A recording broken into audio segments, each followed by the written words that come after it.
माँ और बेटी के दरमियान मुकालमा खाना पकाने पर। अस्सलामुअलैकुम मम्मी। वालेकुम सलाम बेटा, आ गई स्कूल से? कैसा दिन गुजरा? दिन तो अच्छा था लेकिन बहुत थक गई हूँ। चलो कोई बात नहीं, आकर मुँह हाथ धो लो और फिर मेरे साथ आकर खाने में मदद करो। अम्मी आज फिर? कल भी मैंने ही सब्जी काटी थी। बेटा, खाना पकाना सीखना बहुत ज़रूरी है। सिर्फ पढ़ाई काफ़ी नहीं होती, ज़िंदगी में खुद इन्सारी भी सीखनी चाहिए। लेकिन अम्मी, मेरे कुछ होमवर्क भी हैं और आज मेरा रिसर्च प्रोजेक्ट भी मुकम्मल करना है। मैं समझती हूँ, लेकिन थोड़ी देर के लिए मेरे साथ किचन में काम करो, फिर आराम से होमवर्क कर लेना। ये मैं तुम्हें टाइम मैनेजमेंट सिखा रही हूँ। अच्छा अम्मी, बताएं क्या करना है। सबसे पहले ये आलू छील लो, फिर प्याज बारीक काट दो। मैं तब तक मसाला तैयार करती हूँ। प्याज काटते हुए तो मेरी आंखों में पानी आ जाता है। तो बेटा, ये तो सबके साथ ऐसा ही होता है शुरू में, लेकिन वक्त के साथ साथ आदत हो जाएगी।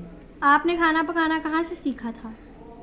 मैंने अपनी अम्मी से सीखा, जैसे तुम मुझसे सीख रही हो। इसी तरह ये सिलसिला नस्ल दर नस्ल चलता आ रहा है। लेकिन अम्मी, आजकल तो यूट्यूब पर भी सीख सकते हैं ना। बिल्कुल, लेकिन घर की तरबियत और माँ की रहनुमाई की बात ही कुछ और होती है। ये बात तो ठीक है, आपके हाथ का खाना भी बहुत मज़ेदार होता है। शुक्रिया बेटा, अगर तुम दिल से सीखोगी तो तुम भी बहुत अच्छा खाना बनाना सीख जाओगी। अच्छा अम्मी, अब मैं रोज़ थोड़ा थोड़ा सीखा करूँगी।